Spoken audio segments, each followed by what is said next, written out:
The UN has begun to develop new thinking about the protection of civilians on the basis of lessons learnt during peacekeeping operations. Material has been developed over the last few years that has clarified what it means for peacekeeping missions to protect civilians. However, more needs to be done to develop the UN's capacity to protect civilians and to better direct peacekeeping operations towards that objective.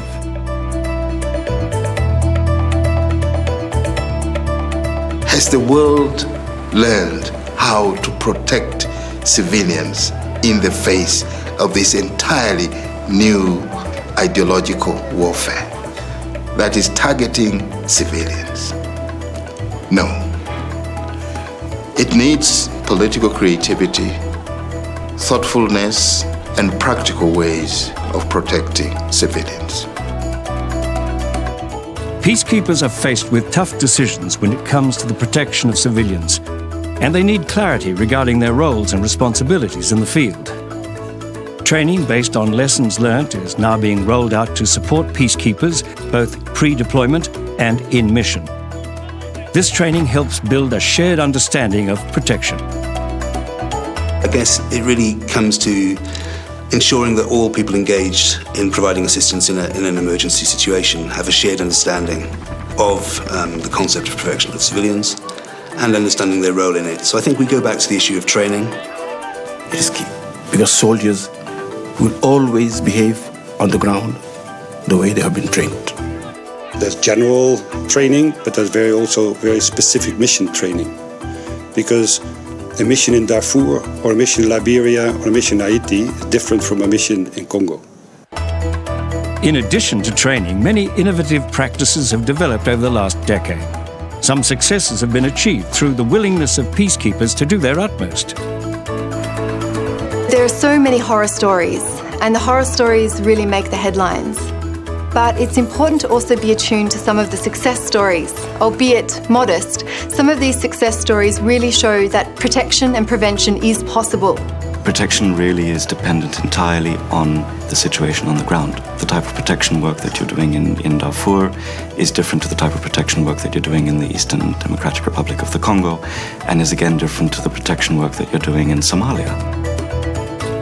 If you look, for example, at the protection work that was done by our mission in Darfur, it was only through an understanding of the seasonal migration routes that our forces were able to provide the right type of protection at the right time.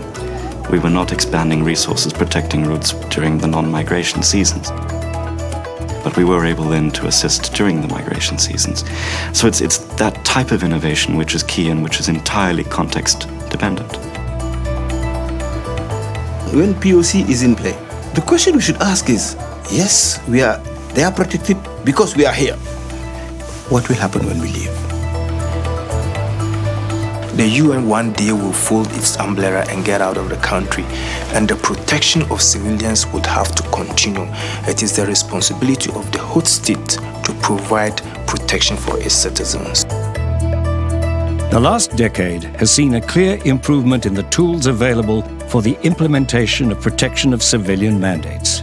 Tools have included development of training materials and frameworks to guide missions in the development of comprehensive mission strategies. But more needs to be done to address the challenges that lie ahead.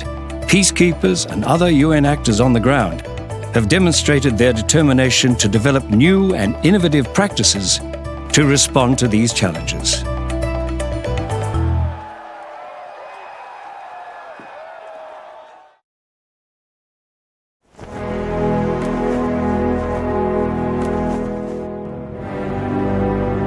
If you look at peacekeeping globally, it's been proven to be a remarkably flexible tool, and a tool which, when deployed, has really helped countries to make that transition from the end of conflict to the beginning of peace, to allowing them to make the transition to a stable government, and to put in check the armed forces, disarm militias, create a sense of confidence in the peace that has allowed economies to kickstart.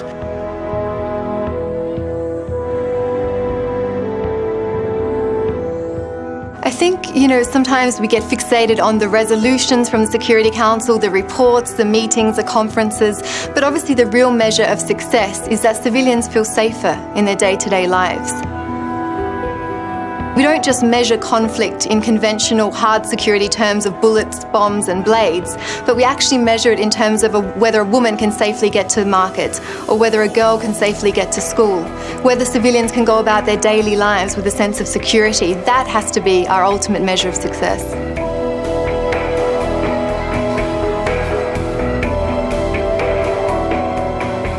Cannot say more than what has already been said on protection of civilians. Now it's time to stop talking and go for the action.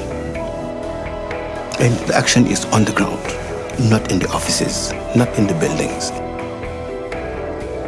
Let's go for the action and find solutions, because there are solutions. Conflict for anybody is not good. It results in people not being able to achieve their aspirations, lives being cut short, and a whole lot of misery.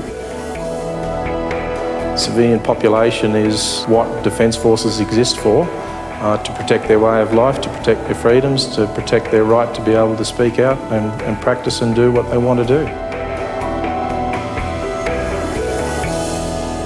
Every time the population encounter a man with a weapon, they know that they are going to be in trouble. But if this man is wearing a blue helmet, they know that they are going to be in a safe haven. And peace without the safety and protection of civilians cannot be complete peace.